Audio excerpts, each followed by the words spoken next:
Welcome to the second episode of Renegade Thinkers Live, a show that promises to be long on marketing insights and short on overhyped buzzwords.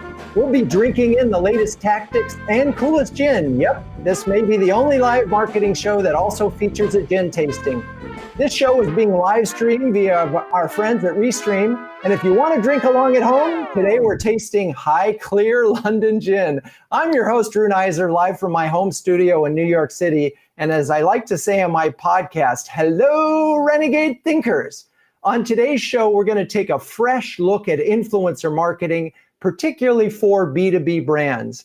As one of our guests admits in his book, influencer marketing is not a new idea.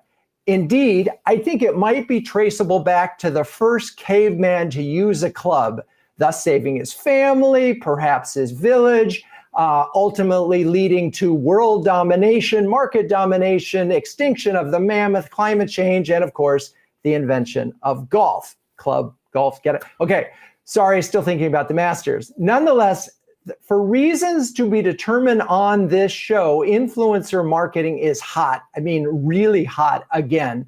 So hot that today's guests, both influencers in their own right, decided to spend months of their lives writing incredibly thorough researched books on the topic. In this episode, we'll not only solve for why influencer marketing is on fire, but also how B2B marketers can take advantage of the opportunity in 2021.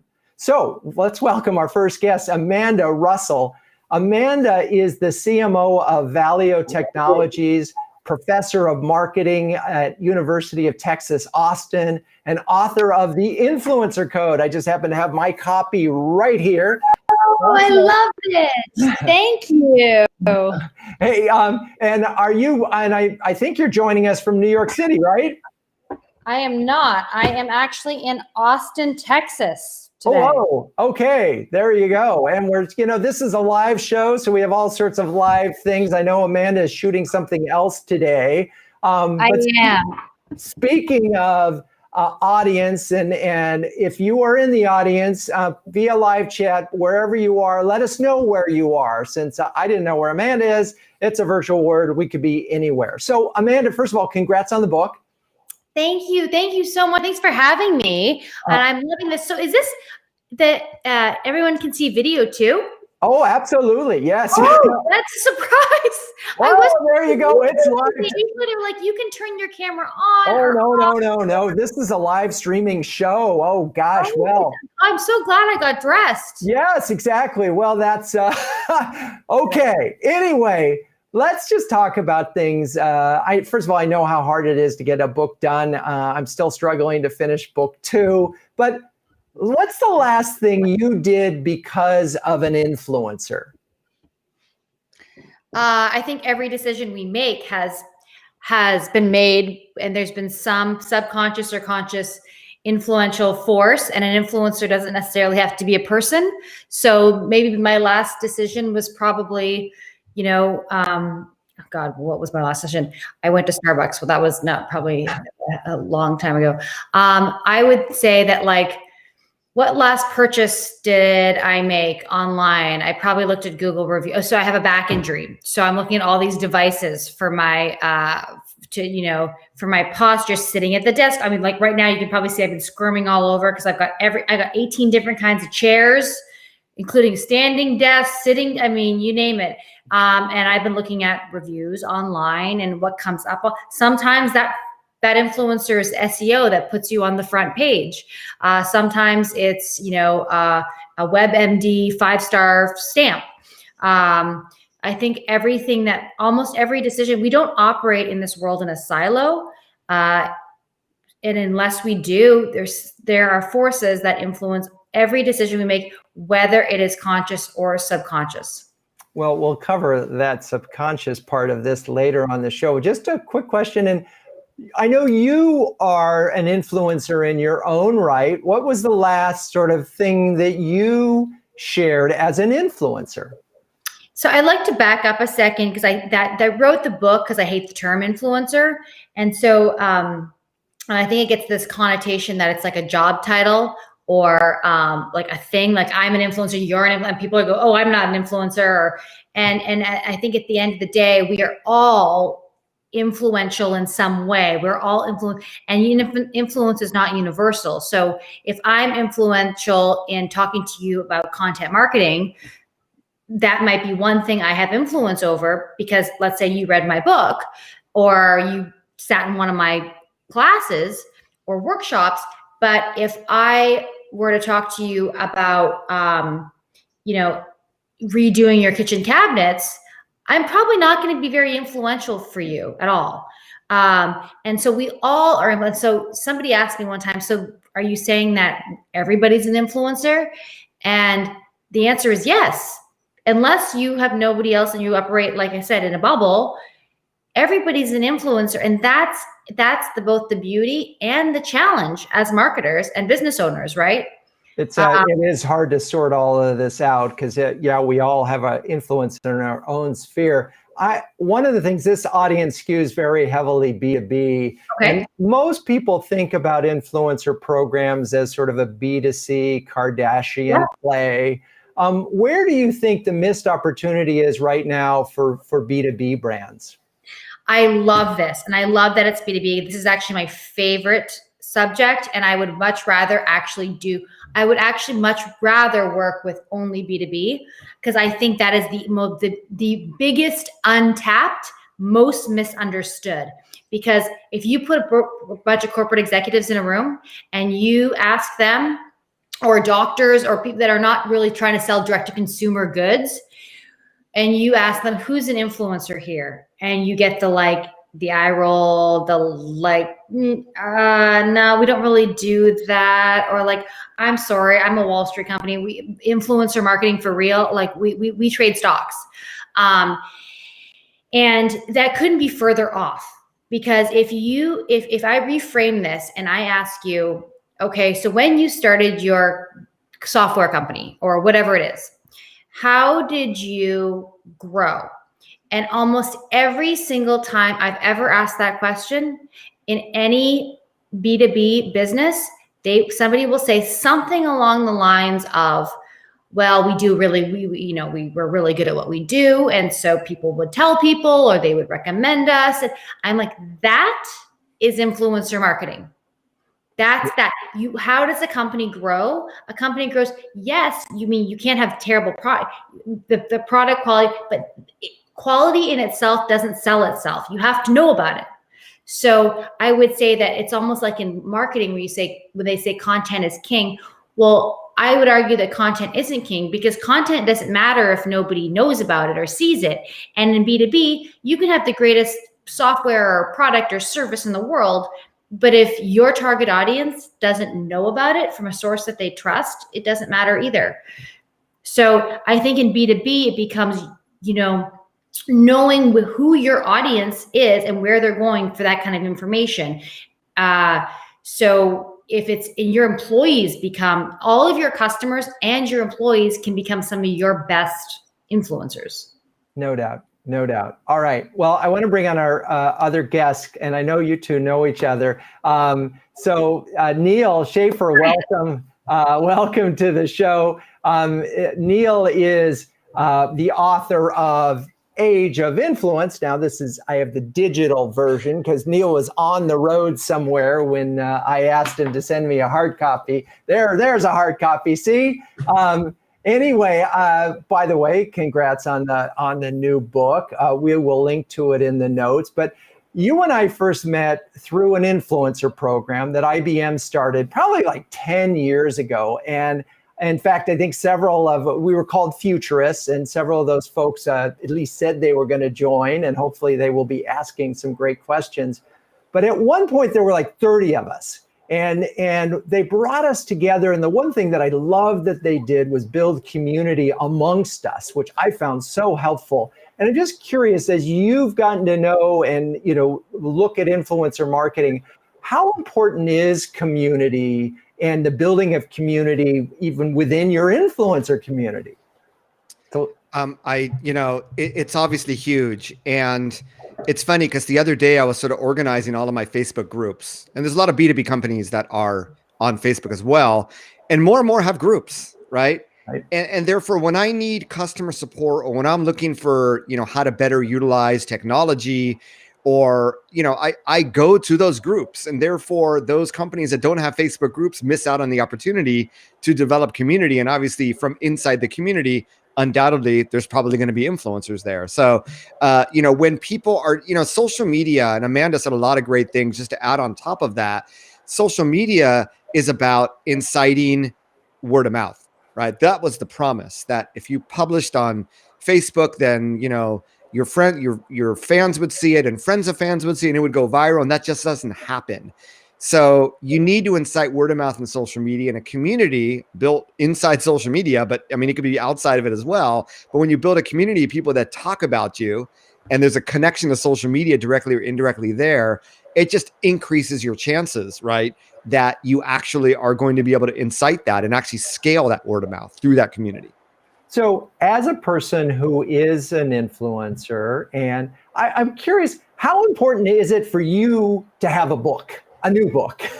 And how does that play into this role and extend your influence? And I'll ask, Amanda, you can answer that same question in a second, but Neal, where's that fit in? So I am a speaker. I am a consultant. I teach at a few universities. Amanda and I are very much kindred spirits, as you can tell. And I realized that I had not published a book in a while. So I published my first book in 2009, then 2011, then 2013. I didn't have one since then. Oh. And I realized that a book gives people something to talk about. It means that when someone is organizing an event, they will go to Amazon, look at the authors. What's new out there in the market? What are the new ideas out there in the market? And it also gives you something tangible to promote. It gives you the chance to send that book to someone that might be an influencer, might be a CEO, or what have you. So what booking, for many reasons, is extremely powerful. And for me, I don't, Amanda's been teaching influencer marketing for, since I was in diapers. And I say this because I don't want to be a one-trick pony. My first two books are about LinkedIn. It's like, there's more to social media than just LinkedIn. There's more to social media than just influencer marketing too, right? And there's more to digital marketing than just social media marketing. So I look at this as, I believe 2 or 3 years ago, we all, Amanda had her own timing, had her own experiences, but I realized that the single biggest way that companies could impact their digital marketing was through leveraging a redefined version of influencer marketing that Amanda and I both are completely aligned with on the vision. And therefore, that was going to be the subject of a book. It was going to be my own self-education, but it was also going to be a book that I was going to write that was going to, once again, put my foot on, leave my footprint on the industry and remind people that I'm still here. I'm available to speak. I'm here as a consultant, and I have fresh new ideas. And, and if you look at all my blog posts, I didn't even start blogging about influencer marketing until a month or two before I published the book. In fact, I reached out to many companies asking for case studies, including in the industry. And some were like, "Who are you? We've never heard about you." And they didn't want to collaborate. So it's like, okay, I'll use case studies from your competitors. But I was a newbie, but it also illustrates that if you publish a book on something, you are seen as an expert on it. And I was never seen as an expert in influencer marketing until I published a book on it. And here we are today. Okay, so you a couple of things. One, you're really making me, both of you, guilty on not getting my second book done, which is just it's eating me up every morning. Got to do it, Drew. I know. But you also said that it was time to redefine influencer marketing. And so before I do that, I'm going to ask Google what they think influencer marketing is and let you both react to that. So, hey, Google, what is influencer marketing? Here's a summary from Wikipedia. Influencer marketing is a form of social media marketing involving endorsements and product placement from influencers, people and organizations who have a purported expert level of knowledge or social influence in their field. All right, what do we think? What do we think? Is that first of all, the link between influencer marketing and social media, do we need to just slice that and just decouple these things, or are they just embedded so tightly that we can't? I mean, Neal, it's funny. I bonded with Neal because I think we really connect on our viewpoints on this. I wrote the book not for different reasons than that. And that was because of the misconceptions around influencer marketing and being so frustrated by it, by that, and by equating social media advertising to influencer marketing. Social media is a communication channel. So if it's no different than the telephone, right? So if I called you, if I call you and I tell you that, oh my gosh, when you're in Texas, you should really go stay at this, XYZ hotel. The telephone is not the influencer. The force behind it, I'm the influencer. Social media is that. It's it's a communication channel. And so if you have influence in a certain field, it can amplify. It's allowed us all this ability to reach a greater audience in real time all over the world, but it doesn't make you an influencer. And just because you have a social media following, real or whatever this is, does not make you an influencer. It makes you a content creator, but it's almost like, to say that you're an influencer, it's almost laughable, because influence is an outcome and it's not a universal outcome either. So if you're influential over one person, doesn't mean you're influential over another. And if you're influential over one topic, it doesn't carry over to the other necessarily. So to walk into a cocktail party and say I'm an influencer is like it's what gives the term, I think, in my opinion, and I don't know if anyone would agree with this, it gives it kind of this like bad name. And so I think what we need to do is start with, in order to understand influencer marketing, we must first understand the term influence and what that means, and that's not something that's been new with social media. Okay, all good stuff. What the audience wants to know is, why are we talking about this today so much? And how, as a B2B marketer, can I, and Neal, let's start with you, is what do we need to rethink, and what do we need to be doing as B2B marketers to take more advantage of this? And we won't call it a new channel because it's not, but about influencers. Give us a couple sort of practical tips. Well, I think that the reason why the influencer marketing industry has grown to be a several billion-dollar industry is the decline in reach of organic social media.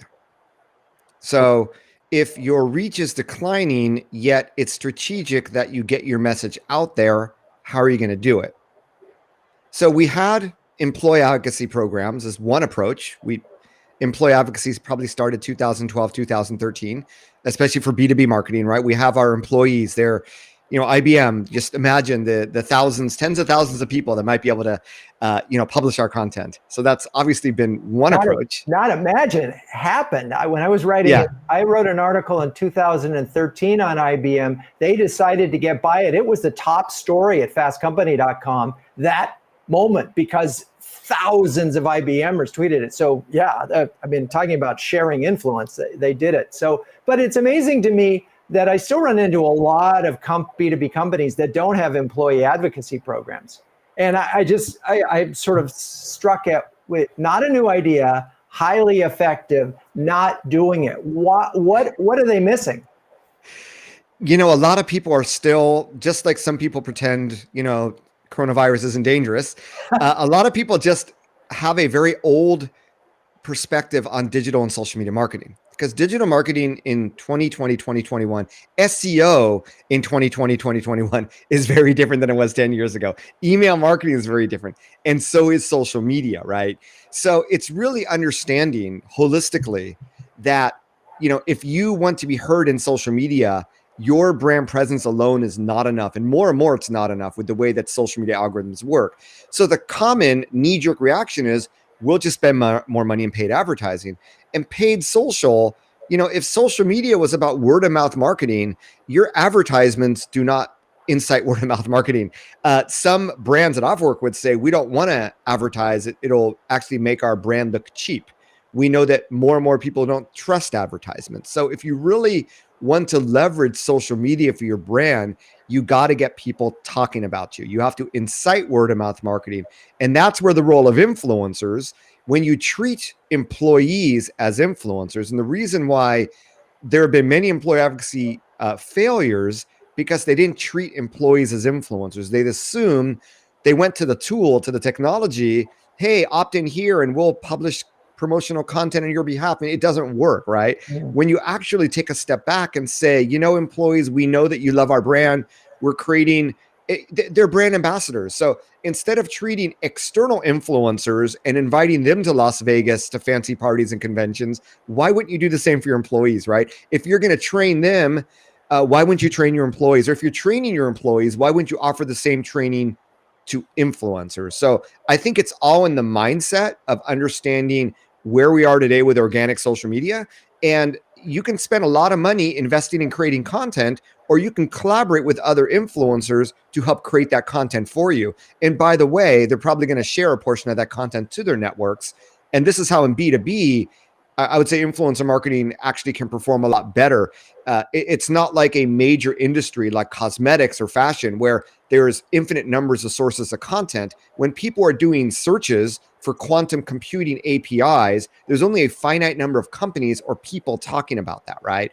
And that's why in B2B companies, when you make purchasing decisions, you need to get buy-in from more people. You need to get buy-in from multiple people, not one person. There needs to be more content out there to vet why you want to go with this company. Sure. So if you have several industry people talking about your company, that becomes a very, very powerful statement. More powerful, I would add, is B2B influencer marketing for that reason than B2C influencer marketing. Interesting. So Amanda, what do you think of that? Do you have anything that you want to add or build on that subject of employees or content creation? No, I think he nails it. The one thing that I want to add, sometimes I feel like it helps for me to put context with example or story, because I love hearing that, and then it's like, okay, so how do I apply that to my own business? And so just to give an example, because first of all, it's like, yes, employee advocacy is great, but you can't mandate a culture. You can't walk into an organization and say, okay, all of my employees, now I want you guys to all be so excited to work here. And, we have 100 employees. So really, with all your social channels, we now have like 500 websites pretty much. So can you guys we're all going to do a promotion on Friday. Can you tell all your network about our 20% off deal off our software? And nobody wants to share that, because it's not valuable and you sound like an ad. So I think the other component to it is you have to set up a culture that creates that. So how do you do that? So an example would be, rather than a mandate, I'm going to give you a random example of something that I did, because I've been on the other end of the spectrum too when I did my fitness brand, where influencer marketing was not quite yet a term, but all these incoming brands. And one thing that was really interesting to me was how you set up infrastructure to create value for the employees or for your, customers to want to share. And let's say that it is, it's National Women's Month, okay? And you want all of your female customers and female employees to talk about how they love working for you, because you guys have a great program for females who have kids. I don't know, I'm making this up now. But that's the thing. Rather than ask your employees to talk about how your brand hires lots of female employees, equal opportunity, why not just shift it a few notches and say, I would love to hear you tell me a story about an inspiring woman in your life. And all of a sudden, by shifting that, people want to talk about a story, right? Or somebody that's inspired them. Whereas what I'm thinking I'm going to say on those two asks are totally different. I'm not even going to engage with the first one. The second one, I'm like, oh my gosh, I've had so many great women. And I'll probably even go above and beyond and then tag those women. And then how do you then tie it back to the brand? Rather than mandating it, maybe have your employees shoot it in your office. You set up a wall with like the name on the backboard, just something subtle, or a t-shirt, whatever it is. So I think there's a tweak in like how to create that culture and give them the resources and the tools to make it really easy and make them want to do it versus like, all right, now we're all going to do this. Okay. So we're going to get our employees and sort of empower them to express the brand in a way that excites them. And we're not going to sort of put words in their mouth. Not to mention, we know that Twitter and Facebook sort of frown upon this, consistent sharing. And so I get that. One of the things that was shocking to me, I found it in a Content Marketing Institute article, but it was from a study by Media Kicks. And it said that 93% of sponsored content posted by A-list influencers on Instagram did not adequately disclose the paid brand relationship. What can B2B marketers do? Because look, let's face it, we are all of us are in the business of building trust. And if you are doing things where people don't realize that you are actually being paid to do them, it creates a problem. What do you think when we talk about disclosure in the world of B2B are some best practices? Neal? Yeah, I think it's really interesting. Can you show that stat again on the screen? I was going to say, yeah. Where did you get it? Well, no. So how can you get the data that says it was sponsored content? I mean, they were able to find that it was sponsored content because they probably used the hashtag ad or hashtag sponsored. So maybe they said that people, even though they're using hashtag ad or hashtag sponsored, which brands are requiring of influencers to do anyway. And I think that every major brand understands FTC guidelines, and most of the A-list influencers understand this as well. So I also wonder when this was taken, because in the early Wild West days of influencer marketing, sure, but maybe they didn't go above and beyond that. And I would argue that, when influencers say that they're working with a brand and they're upfront about it and they're transparent about it and they're authentic about it, it actually creates better content for them. It actually creates more engagement, right? Right. And if I was a B2B brand working out with influencers, and, whether it's for a blog or a video or what have you, I would want them to go out of the way. Hey, please make sure that you mention that this is, sponsored content. Please make sure that you disclose the relationship. And if you do not ask that, not everybody is at the same level of those A-list influencers today who will put in the necessary language. So that is something you can request. And I think you should request. I think it's totally okay. Hey, there's FTC guidelines. We want to make sure that we're compliant. What's really interesting, Drew, is I get companies reaching out to me saying, we want to work together on blog content, but we don't want you to let the reader know that it's sponsored content because it's going to be, it's going to perform bad in Google searches. So, and those companies are being irresponsible. Those companies might get sued. I would never take any business like that as an influencer. So I think it's, just being transparent and making sure you're on the same page regarding FTC guidelines and having the conversation. And I've been on campaigns where I work with companies. After I publish, they go, oh, by the way, please use this hashtag. It's like, why weren't you upfront with the information, right? So there's a lot of things that brands can be doing better to make sure that doesn't happen, but also to get more effective with their marketing.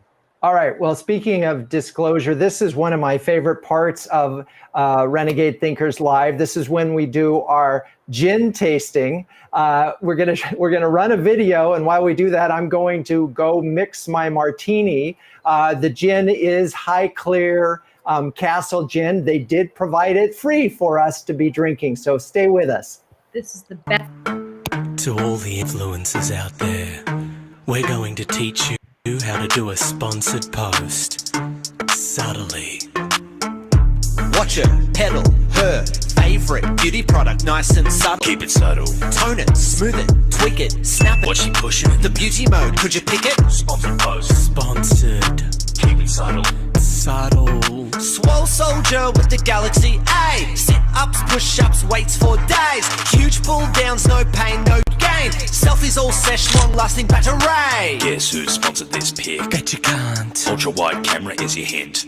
Cause you can see a tree and multiply a B. And 50 Samsung Galaxy A's. Sponsored post. It was Samsung. Keep This is a sponsored post for Samsung. The subtle hint was the 50 phones. So the next verse is all about how to subtly promote the phone by showing your big life on a really big screen. It's the infinity display. So showing them the infinity display, basically. Picky of a jet, fizzy drink, phone home, picky of your tiger pet, suit, Samsung phone, picky of a boat, phone, car phone, souffle, mink, petticoat phone, and the Galaxy A. A subtle Galaxy A post ain't no trouble. Plug the big infinity display, just keep it subtle. The camera is so ultra wide, beauty mode is lit, long lasting battery. The range comes in different memory capacities, including 32, 64, and 128 gig. Plus the SD card slot. Sponsored post. Just to reiterate, Keep it subtle. this video. All right. Sponsored post.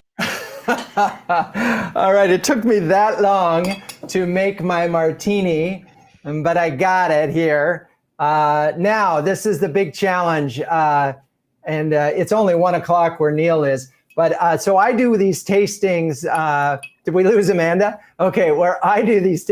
But Anya, why don't you come on? We do. Hello. Hey, Anya. So, Neal, a couple ways to taste this. One is just plain with a little ice in a cold glass. And then what I'm going to challenge you to see. Have you actually tasted it? So, Yes, sir. I have my bottle. Thank you very much. Thank you to Highclere Castle for sending me this bottle of gin. Mhm. And I have a chilled glass next to me with ice. I am not a gin drinker. I have never had gin on the rocks. I've only had it in a gin and tonic, and maybe Okay. only about 5 times in my life when I've had a little bit too much to drink and someone has a gin and tonic and I say I'll have the same. So I'm opening it up right now Yes.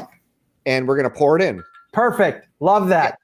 And yes, it is 1:33 p.m. where I am, and I do have business meetings after this. I am dressed in the suit. So, and I have been drinking coffee, so I'm double-fisted right now, but I will have a little.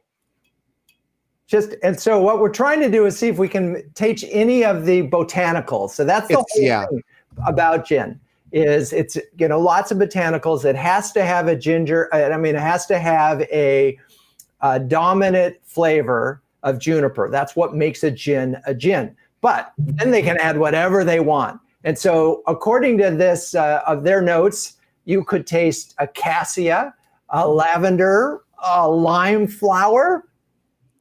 In That's truth, very nice. it's really very smooth. And I'm shocked sometimes how good these, this is the second gin we've tasted that just as a sipping thing. Now there was one botanical that was listed that was called Angelica, and I have no idea what that was. So I'd like Maya, our intern, to come on and tell us what is Angelica. Maya. Hi guys. Angelica is an intensely fragrant root from the same family as like cellular fennel. It's a really commonly used base ingredient in gin. And fun fact, the plant can grow up to 10 feet tall. So Very cool. Thank you for that. Cheers, Maya. Wow. All right. So here we are. We're back to the subject at hand. And Anya, you're just joining us, and I should introduce you. You are in charge of the influencer program for Restream, the platform that we're on. Thank you for joining us. I'm really curious, when you started the program, what were you hoping to be able to accomplish with your influencer program? Yeah, that's a great question. Thanks for having me. Thanks for inviting me here. This is great company. It's a little later for me today. It's 3:35 p.m., but still kind of a little bit early for gin. But good, Come on, Anya. it's 6 o'clock somewhere, right? Like it's night somewhere. Yeah. But yeah, speaking of influencer program, it was really interesting when we started the program in 2020, basically in the beginning of this year. It didn't really exist.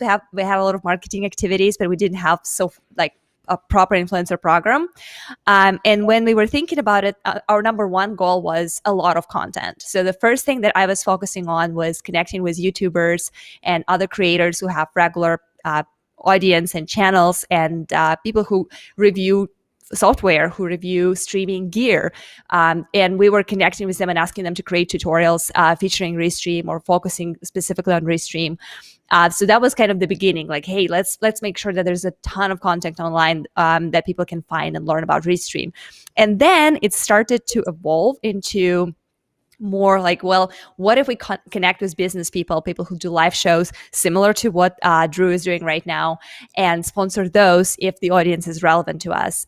What if we contact people who are recommending and consulting on sales or e-commerce and all those great things, and basically offer them to recommend Restream to their clients and their community. And then it expanded. Fast forward to today, we have guest hosts on our channels. So we have people who are hosting live shows on Restream channels as well as on their own channels. We have a fleet of YouTubers who are creating tutorials, and we have partnerships with people who are streaming content on LinkedIn for business and recommend Restream as a marketing tool for those who want to level up their live video. Cool. Well, I'm curious because this is a situation where we have an expert and we have a practitioner. And I'm curious, so as a practitioner, what's the challenge that with the influencer programs right now that you haven't solved that we might be able to workshop with you? You could ask a question of Neal, who's investigated all sorts of different programs. Yeah. Oh gosh, there's so many unsolvable or seemingly unsolvable problems in influencer marketing. I think my number one, like the biggest problem, is return on investment. Of course, it is very difficult to measure ROI in traditional ways or metrics when it comes to things like reach, exposure, brand awareness, and all those amazing things. It's really difficult to turn views into dollars or turn engagement or likes or chat messages into purchases and registration, especially if you're a brand like Restream, right? When we are encouraging people to sign up, we're encouraging people to try to create content, potentially if they see value in our tools, upgrade to our more advanced services and plans. So for us, this is definitely one of the things that I am trying to come up with creative ways how to understand the value of a creator who has a lot of audience but nothing converts, people don't buy, who have very few people who buy, but they buy really big plans, like the ones that are the most expensive. Like how do you compute all that, and like how do you decide which influencers are bringing the most value versus influencers that are not necessarily performing? So that's one of the biggest Perfect. And I think it's like industry-wide. Perfect. Kind of Well, question. Neal, you have chapters on metrics and measurement. So Neal, what's your advice when it comes to measuring influencer programs? Yeah, I mean, if you were to unplug your influencer marketing, you know that it has benefits to the company. And I think most people that run these programs understand that. And they're able to get some budget to start the program. The question is how much, right? So first we have the macro issue. And it's sort of like, well, what is the value of getting a backlink back to our site when we pay this SEO agency a lot of money? We know we have to do it, and we know it's going to generate more traffic, right? And when we work with influencers, sort of the same. It's going to generate more content. It's going to generate more conversations, more followers, more traffic. Whether we get to conversions or not is a whole other story. But from a macro issue, I think that's where, it's important to understand that not everything, even in old school digital marketing, that magazine ad, what's the ROI in that, right? So not everything is extremely measurable. When we get into the micro issue of influencer versus influencer, this is where I think it's really important, because I really think it comes down to the 80-20 rule, that 20% of your influencers probably generate 80% of whatever you're looking for. And the only way to really measure this is by having them do all the same thing, whether it's content amplification, whether it's, a sponsored placement on YouTube, whether it's a webinar, a blast or email list, and having tracking that's unique to them and really seeing who is performing better. Because we do have an issue of fake followers in every social platform, without a doubt. We also have a problem of relevance, right? I have, every one of my profile photos in social media, I wear like, a suit, a black suit with a navy blue shirt. I had a suit company reach out to me saying, hey, we'd like to give you a free suit if you post on Instagram. And it's like, that's not what I'm an influencer for, right? So there are people that are doing video shows, but they may not be influential for the fact that they're doing video. And even if they are, maybe their viewers focus more on the hardware aspect and the software aspect, right? So that relevance, you really don't know. And I bet you that those content creators and influencers don't know either, because they probably don't have the data. So it's one of those things, influencer marketing. It's like the first time advertising on Facebook. You don't know what's going to work, but you collect data and it becomes more predictable over time.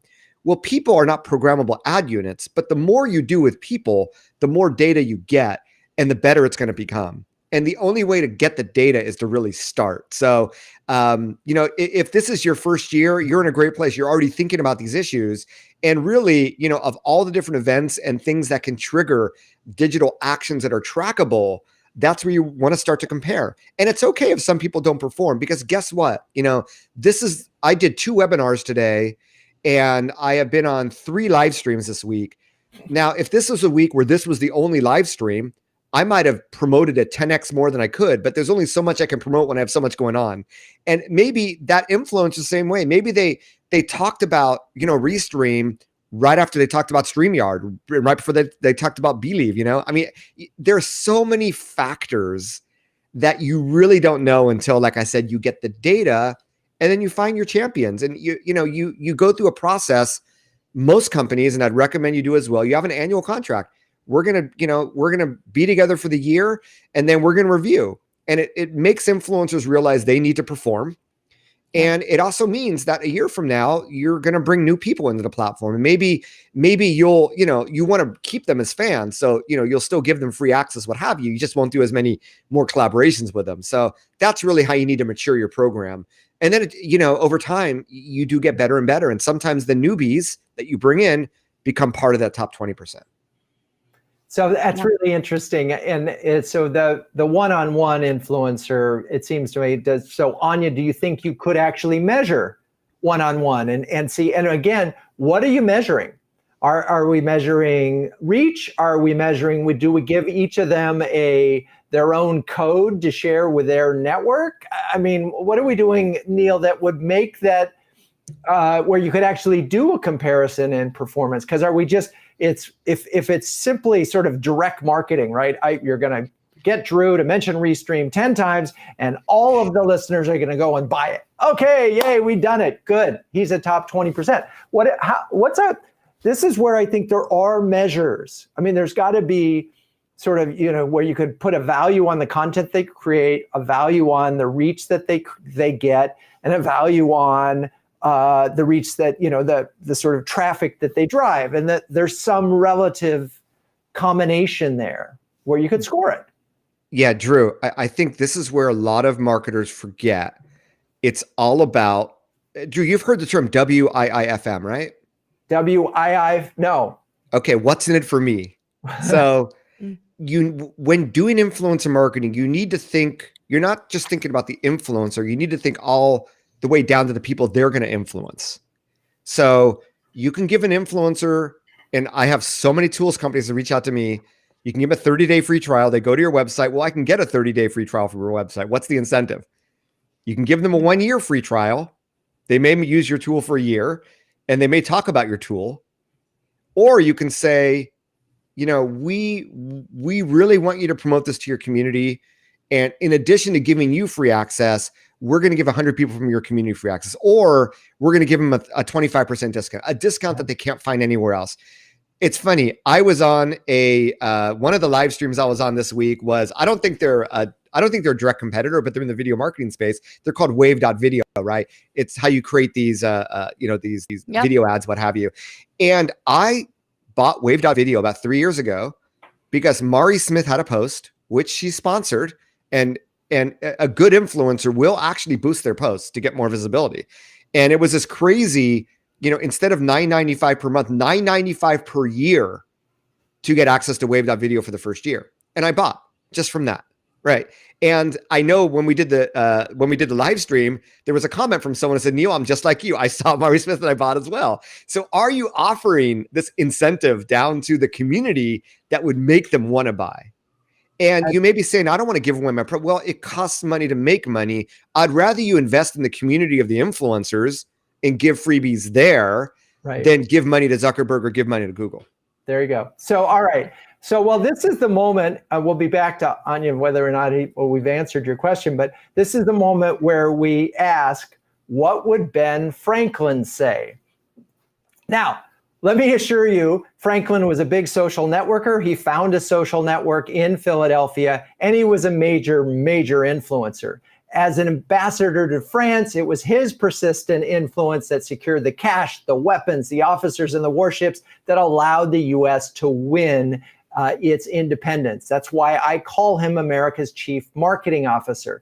And just so you know, I've been talking about Ben for a while. We're going to share a Media Post article I wrote about his approach to social media in 12 years ago. Now, what would Franklin say? I think what he would say is, if you're developing an influencer program, here's the thought. If you would be loved, love and be lovable. All right, there you go. Love and be lovable. And what you were saying, Neal, is essentially, you want me to love you, love me. Give me some currency. Give me something that I can do with your business that gives me, that's beyond the money. So, Anya, I'm curious, so metricing is a big problem because you're taking money from some other part of marketing. That's what you're pulling it from. And I'm curious, where do you think that budget is coming from? Well, the marketing budget is luckily we're very fortunate at Restream. We're profitable, we're fully funded, so we don't really necessarily bootstrapping right now. So we do have budget to invest, but of course we want to invest smart, not just throw money around, right? So it's a lot of work that we put into, just like Neal was saying, selecting the right people and also making sure that we give them very specific KPIs, right? Like, we want you to concentrate on conversions, or we know that you are very influential and big YouTuber, so we want you to create exposure for us. This is all we ask you to do. Just make great video that will be wonderful and pleasant to share. So depending on that, of course, our expectation is that we are going to get some of this or most of this money, ideally even more, back. But it's a long game. It's not going to convert or bring you results immediately. If you invest in an influencer today, you're not going to get all that return tomorrow. So this is kind of what we're going to be measuring towards the end of the year, like how the program performed in the first year, what are our goals for the next year, and then based on that, we'll be adjusting the budget for sure. And actually, about the love and be lovable, that's another interesting the quote that you just shared. It's another interesting problem that we're seeing as we scale, right? Like, as the program grows, you always think about, okay, we need more influencers, we need bigger influencers, we need like more people, diversify the markets, right? Like, focus on different fields and industries. How do you provide that personal touch that influencers want from a program manager, from a head of influencer relations, from onboarding people when you're trying to grow, without like just throwing bodies on this problem, right? Like, without hiring an army of influencer managers into your team, right? So like that, how do you keep it personal and approachable, and at the same time scale fast, right? So that's another problem that we're kind of trying to tackle this year. That's interesting. I wonder, as I was thinking about the IBM program, which definitely scaled while I was a part of it. And they did add people to help. And one of the currencies that they had was access. They gave us access directly to, and this is what I found in B2B marketing so often, is you get to talk to someone that you might not have been able to get to talk to. And that's a currency, again, that companies have. So the scale might be not thinking about your interaction, but how can you spread the interaction across your organization, right? So you don't have to do everything through you, but you can connect them with a product person who they would love to talk to, at least some of them. But I'm curious, Neal, what is your reaction to scaling an influencer program? And again, we're talking about a B2B one. Yeah. Unfortunately, people don't scale, relationships don't scale. So it is impossible. However, what we can do is, I think, where are the important points? The most important touch point is the onboarding, is to make sure they're interested, they're excited, and to get them going. And that's where I think a lot of time needs to be invested. Beyond that, I think it's a combination of regular checkpoints, monthly, if not weekly, like Zoom calls so that everybody feels welcome. Everybody can, and you can have conversations with many people in a community. This is how we started off today's hour is, inviting them to be in this community of influencers where you may not be touching them personally all the time, but maybe others will, and they get value out of that. So there's no, I wish there was a secret formula to allow you to scale. There really isn't. But by having regular checkups and including other influencers in this community, and the community could also include access to other people, as Drew had said, which is valuable, even in B2Cs, I would argue. Those are definitely, ways you can tackle that. And then hire more people, obviously, but it sounds like you don't have the budget to do that. There you go. All right. So it is a challenge, but it is about, and I will tell you this, that you as the center of this thing are really, really important. And the relationship that you have with these individuals and the care and feeding. And it's no different than if you had journalists that you were trying to build relationships with. And you have to feed them and care for them if you want to have long-term relationships with them. So I'm really curious, we have a few minutes left on the show. What's the future of this? What are we going to, where is technology going to play a role, Neal, in this? I mean, are we going to see AI? I think you mentioned it in your book. But where's technology going to play and make this maybe answer the metrics question or answer the scalability question? Well, I think a lot of the technology is there. I think AI is going to get better at predicting who is more influential on what subjects. Why does certain content perform better than others? I talk about that in the last chapter of the book. I think also that linking and link tracking technology has also there's been mass, improvements, type of technology using linking like affiliate marketing links, but going above and beyond that. There's some really exciting technology. One company that I would look to in the space is a company called Everflow, and they have some really exciting technology where these things are a lot more trackable than you might think. Right. So, but on the other hand, if you don't ask the influencer to use that link, or to insert that link here, or you don't create the link for them, you're never ever to track it. So you need to be up to speed on that as well. But technology is definitely playing catch up.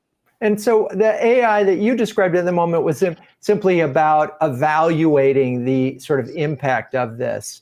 I wonder if there are some other uses for that, because I know, for example, in conversational marketing, which was a show we did a couple of weeks ago, where AI is dramatically changing the impact of outbound brand development people, BDRs and SDRs, and making them just so much more efficient because they get to the right people with the right message at the right time, thanks to artificial intelligence, which is doing all these things behind the back. And I'm just wondering if there are going to be tools that will help the influencers be more effective. Anything that you're seeing in that way? Well, there's influencers, right? When you talk about full-time influencers, that's, a very, very small percentage of the entire amount of social media users out there. So if these artificial intelligence tools come, they're probably going to be at more of an enterprise price point like they are today. And you're not going to get that mass adoption where anybody, hey, mom, have you checked out how well your content's going to perform? And, but yeah, I mean, we already have things like, I think of CoSchedule's Headline Analyzer, right? A free tool that's based on AI that will tell you how well your headline will perform. And I think, the chapter in my book really dealt on the visuals. What are the visuals? What are the colors that people better respond to in your community and things of that sort? I'd love to see more of that being developed. And the first users of that will be the brands, but I can see that coming down to the influencers in the near future.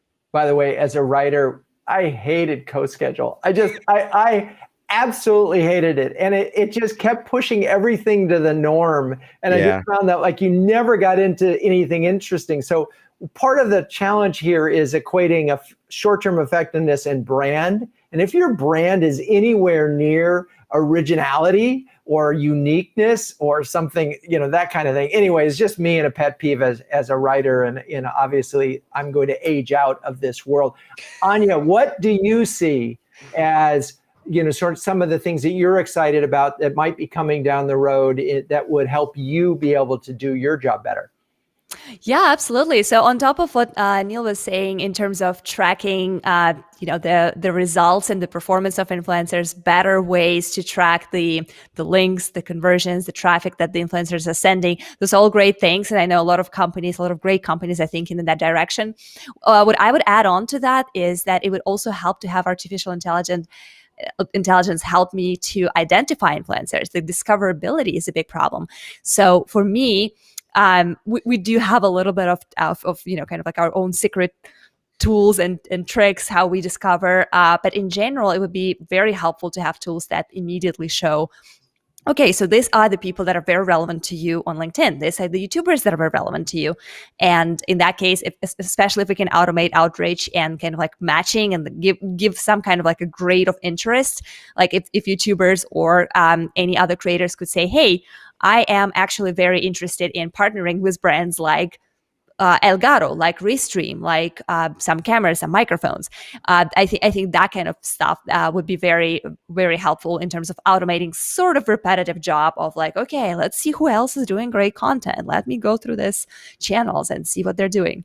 So that would be exciting for me. Neal, and if I'm remembering this, I read in your book that sort of you actually had the computer version tested versus the individual version. And they ended up, the computer came up with one list of 300 and the person, there was a minor overlap between them because the machines missed stuff. But do you see that machines are going to be able to help with the sorting of who would be a better influencer for Anya? I mean, they're already out there. There's influencers. The problem is that they're algorithms that are developed by humans, and they don't necessarily, it's like, doing a search intent check for keyword research and finding that what you want to write about is completely different than what people are searching for. So at the end of the day, there is going to have to be a human perspective, a human eye that confirms, even if you get those results, that everyone on the list is relevant. But then I worry that you miss potential advocates because they didn't show up on the list. So as much as I'd like to have the perfect tool, I don't think it's there yet. I think it's some time away. And I recommend companies really do due diligence and go overboard. And even if you were going to use one tool, I would use multiple tools and see where the multiple touch points are, who the platforms in common are recommending. But even after that, I would really go in, check their profile, check their content, and make sure it's really relevant. Interesting. All right. Well, we're approaching the top of the hour, and this was really an interesting and exciting show for me on multiple levels. First, we got to taste a great gin, which is always a treat. Enjoyed getting a chance to use Restream again, our second time, and so far so good. Third, getting a chance to catch up with Neal, who we probably haven't, we had a conversation this year before the show, but hadn't talked for many, many years. So on a personal level, terrific. I want to thank you both, and Amanda in absentia, who was literally on a shoot for something else today, so I had to leave the show. Thank you to Highclere Gin for your tasty sample. It's a beautiful bottle. And thanks to the audience for staying with us, or for those of you who are on the podcast. Oh, there it is, Highclere Castle Gin. By the way, Downton Abbey fans will recognize that castle. So please join us in 2 weeks when we'll be talking about women in the C-suite with Cindy Zhu, Michelle Beebe, and Charlene Lee. And with that, we can cue the music.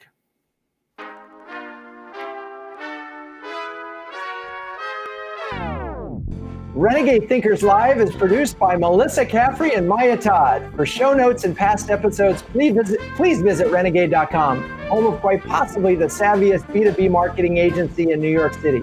I'm your host, Drew Neiser, and until next time, keep those renegade thinking caps on and strong.